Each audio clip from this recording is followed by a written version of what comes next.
Pues veremos si el amor bíblico, que se repite tantas veces, la Biblia se refiere a cuchicuchi, si ese es el tipo de amor al que se está refiriendo la Escritura. Aunque es un capítulo que no es muy largo, el capítulo 4 de Primera de Juan, pero sí es básico para entender el Evangelio y la voluntad de Dios en algunas cosas. Y a mí me gustaría poner un ejemplo antes de explicar de qué va este pasaje. Hoy día los móviles tienen unas cámaras que son impresionantes. Tienen una capacidad de reflejar la realidad con el más mínimo detalle, con la más mínima nitidez, detalles de definición impresionantes, ¿verdad? Precioso. Pero también, ahora los móviles hay aplicaciones que son capaces de aportar o de meter filtros a la imagen. Entonces, imagínate que un móvil de estos buenos estuviera grabándonos aquí ahora mismo a todos. Si le mete un filtro, por ejemplo, de color rojo, pues todos vamos a parecer salmonetes. Y a lo mejor no estamos coloraditos, pero se nos va a ver a todos colorados y alterados. Perdona un momento, hermano. Ahora.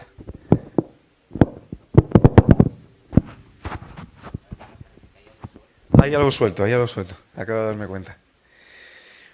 Ahora, si yo me tiro un filtro de imagen y os grabara a todos de estos que te sacan una boca de 50 centímetros de ancho, estaríamos todos con unas bocazas impresionantes, ¿verdad?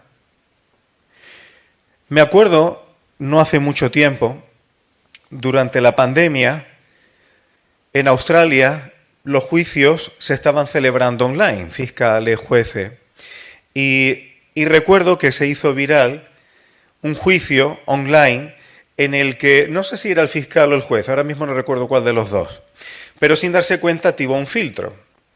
Y entonces pues estaba en un juicio totalmente serio, él aparecía como si fuera un lindo gatito. Entonces imagínate un juicio serio y él con cara de gatito hablando de los pormenores de la ley y todo eso. Son filtros que alteran la realidad y pueden hacerla grotesca. ¿Por qué estoy diciendo esto, hermanos? En Hechos 17, predicando el apóstol Pablo, dice que Dios hizo a los hombres para que habiten toda la faz de la tierra y les dio un orden de los tiempos y los límites de su habitación. Es decir, cuando Dios crea al hombre, su intención era que la tierra y que este mundo físico en el cual vivimos y habitamos, vamos a decir nuestra dimensión, espacio-tiempo, Dios lo hizo para que el hombre habitara en ella, tuviera autoridad sobre ella y proyectase el carácter, la autoridad de Dios, el orden y la vida de Dios en este mundo físico. Pero ya conocéis la historia y alguien metió un filtro para que todo fuera grotesco. Alguien metió un filtro en la imagen para que todo se viera feo, horrible y produjese muerte. La voluntad de Dios era proyectar su vida, su imagen, su autoridad en este mundo físico a través del hombre. Pero el enemigo alteró la proyección de esa realidad. No sé si me estoy explicando. Y de eso se trata, hermanos, lo que quiero compartir, que tiene que ver con Primera de Juan 4. Primera de Juan 4 empieza diciendo que tengamos cuidado y pongamos a prueba los espíritus, porque dice que hay muchos falsos profetas. Y no falso profeta de procurar adivinar el futuro y no acertarlo, no tiene que ver con eso, sino de hablar de parte de Dios y ese mensaje no es de Dios. Y había algunos falsos profetas hablando como de parte de Dios que estaban contando mentiras y cosas muy delicadas. Una de ellas era que Jesús no vino en carne. Y no me voy a meter mucho con eso porque ya nos habló de eso nuestro hermano Juan. El gnosticismo decía que lo físico, que todo lo que es físico, es decir, la habitación que Dios nos dio, estaba tan caído y era tan desechable y era tan bajo y despreciable que como Jesús iba a humillarse o a rebajarse como para venir en carne. Y esto era un problema serio, por algunas cuestiones que no nos vamos a meter. Pero si Jesús no vino en carne, entonces no hay Cordero de Dios que quita el pecado del mundo, porque Él tuvo que morir físicamente. Si Jesús no vino en carne, entonces ¿qué pasa? ¿Quién intermedia entre Dios y nosotros? Porque el único mediador es Jesucristo, hombre. Si Jesús no se hizo carne, no se hizo hombre, pues no tenemos mediación. Entonces, esto plantea problemas bíblicos serios. Pero a mí me gustaría que pudiéramos observar este problema desde otra perspectiva. Jesús, dice 1 Corintios 15, es el último Adán. Y la voluntad de Dios para el primer Adán era lo que he dicho al principio, era que proyectara la imagen de Dios, la autoridad de Dios, la vida de Dios en este mundo físico. Y Jesús lo hizo y representó perfectamente. Jesús mostró el carácter del Padre. Jesús tuvo la autoridad del Padre como un hombre perfecto. Y ese Jesús, hombre perfecto, tenía un cuerpo de carne.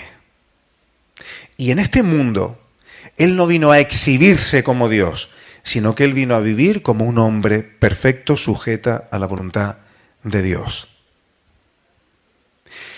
Y hermanos, esto tiene consecuencias importantes en el mensaje del Evangelio. Y ahora vengo a una parte práctica para ti y para mí. ¿Qué pasa cuando el Evangelio y la Biblia que se predica son cosas tan espirituales, tan abstractas, o tan que no tienen que ver o no dependen ni de ti ni de mí, que nos olvidamos del cómo vivir en la carne?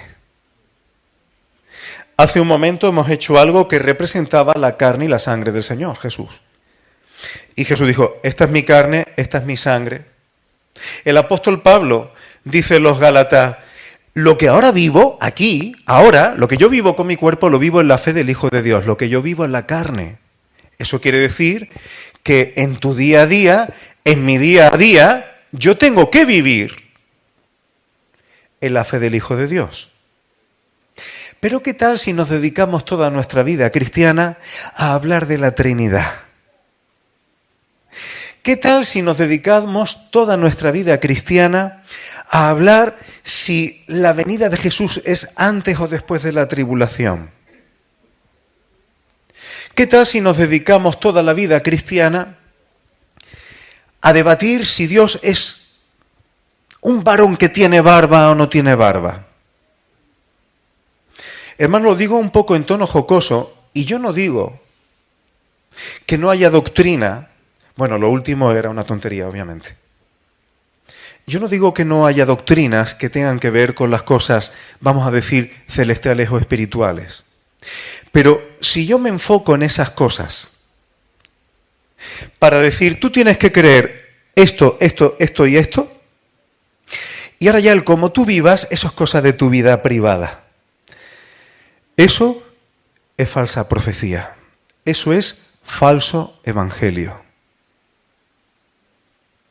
Si yo te hago pensar que porque compartas conmigo algunas doctrinas que aun siendo bíblicas, pero al fin y al cabo no depende ni de ti ni de mí, el Señor vendrá cuando tenga que venir, no cuando tú y yo nos pongamos de acuerdo. La esencia y naturaleza de Dios es la que es, estemos tú y yo de acuerdo, sí o no. O sea, hay cosas que no las podemos cambiar. Son lo que son independientemente de lo que tú opines y de lo que yo opine. Y si nos dedicamos a esas cosas y olvidamos qué significa vivir en la carne, en la fe del Hijo de Dios, estamos predicando un evangelio muy peligroso. Porque igual que el gnosticismo decía, hombre, Jesús es tan divino que cómo se iba a rebajar y a hacerse un hombre físico, por favor. Y a veces nosotros nos deslizamos en espiritualidades tantas que olvidamos el cómo hay que vivir aquí y ahora. Y si Jesús en los días de su carne proyectó la imagen del Dios vivo y proyectó la voluntad de Dios para la vida del hombre, ¿qué de ti y de mí, que somos su cuerpo? Sinceramente, hermano, 3/4 de lo mismo. Hay que andar como Él anduvo. Por eso, hermanos, no me voy a meter en los detalles, pero dice que mayor es el que está en nosotros que el que está en el mundo. Dice, ellos son del mundo, por eso hablan del mundo y el mundo los oye. Si predicáramos un evangelio, hermanos, donde solamente tienes que aceptar 3 o 4 ideas que yo te diga, que son lo que son, independientemente de lo que aquí digamos. Pero en tu vida y en mi vida, eso es igual. Tú dedícate a tu vida, yo a mi vida, y aquí seguimos cumpliendo con ideas y con misas. Eso es muy delicado, hermanos. Si da igual cómo vivamos, la iglesia se llena en 2 días. Tú predicas un evangelio donde a las personas le digas cosas del mundo conforme a los rudimentos del mundo. Te voy a dar un truco psicológico. Vamos a utilizar terapias psicológicas para que alguien que en tu casa, a lo mejor tu hijo, tu marido, tu mujer, no hace lo que tú quieres, vamos a darte herramientas para que tú puedas manipularlo. Claro, yo no te voy a utilizar la palabra manipulación. Y eso a ti te va a encantar. Si hablamos del mundo, el que tiene un corazón del mundo o el que no ha conocido a Dios va a estar encantado. Y es una forma de tenerlo retenido. Hay que hablar lo que Dios quiere para cada cosa, para cada aspecto de la vida, para que los que tenemos al Hijo de Dios, a Jesús, hombre, como mediador entre Él y nosotros, sea el que mande en cada aspecto de nuestra vida. Por eso aceptamos a Jesús como Señor. Hermano, y eso implica una cosa. El Evangelio no es, ¿tú crees que Jesús te puede salvar? Hay veces que se predica este Evangelio, hermanos, y yo lo considero peligroso. ¿Crees que Jesucristo es la salvación delante de Dios? Si lo crees, eres salvo. Eso es una verdad a medias. Porque si tú crees que Jesucristo te puede salvar, pero no hay arrepentimiento, olvídate de salvación. No solamente tú crees que Jesús murió por ti y que puede salvarte, eso es verdad, sin duda, pero si no hay arrepentimiento, ¿de qué te sirve? Es que no podemos quitar la parte de este mundo físico, la parte de la carne. Si yo no digo mi forma de vivir es contrario a lo que Dios quiere, tengo que dar la vuelta y volverme a Él, volverme a Él. Aunque yo crea que Jesús murió y resucitó y que Él puede salvarme, eso es una verdad que ¿cómo se va a aplicar a mi vida?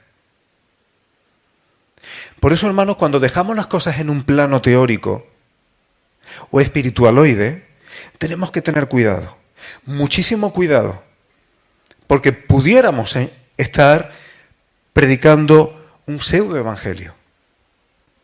Un pseudoevangelio. Y por eso, a partir del versículo 7, el apóstol Juan se va a dedicar a hablar ¿de qué? Del amor. Pero del amor ¿cómo? El amor como el don supremo y como el camino de vivir aquí en la carne. Como el evangelio es para vivirlo en este mundo físico, ahora Juan nos va a hablar del amor como una forma de vida en este mundo para proyectar el carácter y la voluntad de Dios. El sumo ejemplo de esto es lo que Dios hizo en Jesús, que se entregó por nosotros, efectivamente. ¿Y por qué se pudo entregar por nosotros? Porque en los días de su carne, Él vivió obedeciendo al Padre en todo. Si Jesús no hubiera obedecido al Padre en todo, su entrega por ti y por mí sería nula. Pero ¿por qué el amor de Dios por medio de Jesucristo es válido? Porque no solamente se entregó, sino que su vida fue completamente conforme una imagen, como un buen móvil, sin filtros malos, tal cual. Lo que tú ves que grabó el móvil, sirva el ejemplo, es tal cual se grabó. Lo que se ve en Jesús es tal cual quiere las cosas el Padre. Y la tiene el Padre en su corazón. Y esto es importante, hermanos. Por eso el versículo 9 dice, en esto se mostró el amor de Dios para con nosotros, que envió a su Hijo, y dice, para que vivamos por Él. Así termina el versículo 9. O sea, el amor de Dios por nosotros, ¿para qué fue? Para que vivamos en este mundo físico y en la eternidad, pero desde ya, por Él. Ya podemos vivir por medio de Jesucristo. Cada cosa que hagamos. ¿Y en qué consiste el amor? En que Él envió a su Hijo en propiciación por nuestros pecados. Hermanos, y quiero ir terminando ya, porque no me da tiempo a mucho más. ¿Qué significa amar según las Escrituras? No hemos ido, por eso lo decía antes, el amor bíblico no es el amor de cuchi-cuchi. Que hoy día te quiero más que a nada en el mundo y mañana no te quiero y ya no sé ni por qué. El amor cuchi-cuchi cree que las cosas son verdad porque se sienten. Y esto es un problema, hermanos, que en la atención pastoral me encuentro muchísimo. Las personas creen que las cosas son reales y se sienten. Eso no viene en la Escritura. Lo que hace real una cosa es si se proyecta, si se hace, no si se siente. Los psicólogos y los neurólogos saben perfectamente que te pueden hacer sentir cosas con electrodos en tu cerebro y no ser verdad. Lo que hace que una cosa sea verdad no es que se sienta, sino que se haga, que se proyecte. Tú puedes no sentir o no tener sentimientos de amor hacia una persona, pero si tratas a esa persona como Dios te pide que la trates, la estás amando, aunque no lo sientas. Amar significa tratar a cada uno como Dios ha dicho que lo tratemos. Ese es el amor bíblico. Jesús dijo en el capítulo 14 de Juan, si mal no recuerdo, si me amáis, guardad mis mandamientos. Y es tremendo cómo la palabra de Dios, hermano, tiene más que suficiente instrucción para que sepamos cómo tenemos que tratar a cada uno, en función del vínculo que tenemos con cada persona. ¿Cómo tengo que tratar con mis hijos? La palabra me lo dice. Si yo no trato a mis hijas como mis hijas o como la Escritura me dice que trate a mis hijas, estoy faltando al amor a ellas, por muchos sentimientos que yo tenga hacia ellas. Muchas veces los que somos profesores lo sabemos. Hay veces que tienes alumnos que tienen un comportamiento nefasto en clase y los padres vienen defendiendo a sus niños. Pero ¿sabe una cosa? Tienen sentimientos por sus hijos y muchas veces te das cuenta que no está defendiendo al hijo, se están defendiendo a sí mismos. Porque es muy fácil darse cuenta qué educación tienen en casa y las carencias y los problemas. No están amando al hijo. A veces se lo tienes que decir. Usted piensa que está defendiendo a su hijo y que lo está queriendo, pero recuerde, va a ser mi alumno 1 año, 2, 3, pero va a ser su hijo toda la vida y está criando a un tirano. Cuando dice eso de un padre se te queda. No se esperan que uno le diga eso. Porque los sentimientos no te hacen buen padre. ¿Qué nos hace amar al prójimo? Tratar a cada uno como nos dice la Escritura que tratemos. ¿Cómo tengo que tratar a mi hijo? La palabra lo dice. ¿Cómo tengo que tratar a mi cónyuge? La palabra lo dice. ¿Cómo tengo que tratar a mi vecino? La palabra lo dice. ¿Cómo tengo que tratar a otro creyente, a un hermano en la fe? La palabra lo dice.